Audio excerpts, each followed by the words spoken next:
নমস্কার বন্ধুরা, আমি শ্রেয়সী। ভ্রমণ পিয়াসী মনের একটি নতুন ভিডিওতে আপনাদের সকলকে স্বাগত।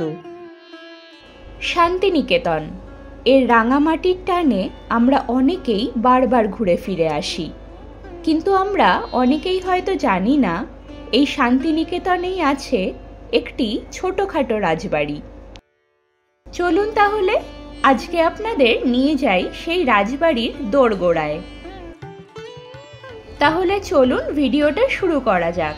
আর ভিডিওটা ভালো লাগলে please like, share and subscribe my channel. পুজোর ছুটিতে একটা দিন কিন্তু ঘুরে দেখতেই পারেন এই রাজবাড়ি ও রাজবাড়ির পুজো। বোলপুর বা প্রান্তিক স্টেশন থেকে সরাসরি টোটোতে চলে আসতে পারেন এই রাজবাড়িতে। দূরত্ব মাত্র 4-5 কিলোমিটার মতো। আর গাড়িতে আসলে শ্রীনিকেতন পৌঁছে গুগল ম্যাপ অথবা স্থানীয় মানুষকে জিজ্ঞাসা করলেই পৌঁছে যাওয়া যাবে এই রাজবাড়িতে। শান্তিনিকেতন বলতেই আমাদের প্রথমেই মনে হয় কবিগুরু রবীন্দ্রনাথ ঠাকুরের কথা, আর তার হাত ধরেই গড়ে ওঠে এই সুন্দর বিশ্বভারতী ও তার প্রাঙ্গণ। তবে এত সব কিছু জানলেও আমরা হয়তো অনেকেই জানি না যে এই রাজবাড়ির কাছ থেকেই মহর্ষি দেবেন্দ্রনাথ ঠাকুর শান্তিনিকেতনের জমি কিনেছিলেন। এই রাজবাড়ির প্রতিষ্ঠাতা ভারতচন্দ্র সরকার মহাশয়। পরে শ্রীনিবাস সরকার মহাশয় এখানে মন্দির স্থাপন করেছিলেন।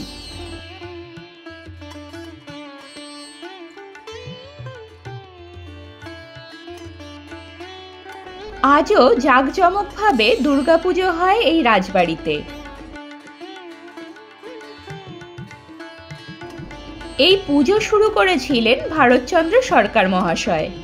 প্রায় 290 বছর হয়ে গেছে এই পুজোর বয়স।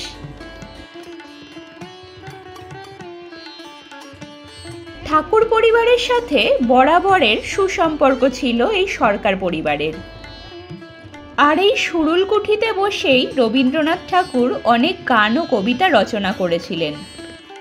বহু মহান ব্যক্তিত্বের আসা যাওয়া ছিল এই রাজবাড়িতে। 5 খিলানযুক্ত ঠাকুর দালান আর সামনে থামযুক্ত নাট মন্দির আজও সেই সাবেকি ঐতিহ্য মনে করিয়ে দেয়। দুর্গাপুজোর সময় এই স্থানই সুন্দরভাবে সেজে ওঠে।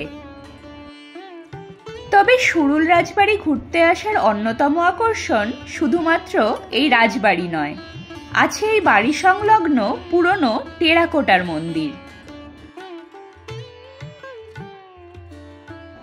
বীরভূম জেলার টেরাকোটা মন্দিরগুলির মধ্যে সুরুলের এই মন্দিরগুলি কিন্তু অন্যতম।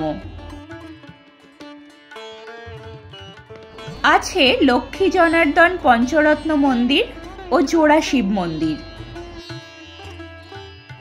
আর প্রতিটি মন্দিরের গায়েই রামায়ণের বিভিন্ন চরিত্র ও দৃশ্যাবলী টেরাকোটা শিল্পের মাধ্যমে সুন্দরভাবে ফুটিয়ে তোলা হয়েছে। খোদিত আছে সেই সময় ব্যবসা বাণিজ্য চালানো ইউরোপীয়দের নানা ছবিও। সুরুল রাজবাড়ির সব অংশের চাকচিক্য ও জৌলুস আগের মতো না থাকলেও এই নাট মন্দিরকে কিন্তু রক্ষণাবেক্ষণ করা হয়েছে খুবই সুন্দরভাবে। শান্তিনিকেতন ঘুরতে এসে হাতে একটু অতিরিক্ত সময় নিয়ে এই রাজবাড়িটি কিন্তু একবার দেখে নেওয়াই যায়। আজকের ভিডিও আপনাদের কেমন লাগলো কমেন্টে অবশ্যই জানাবেন। তাহলে এখানেই শেষ করছি। আরও ভিডিওর জন্য সঙ্গে থাকুন।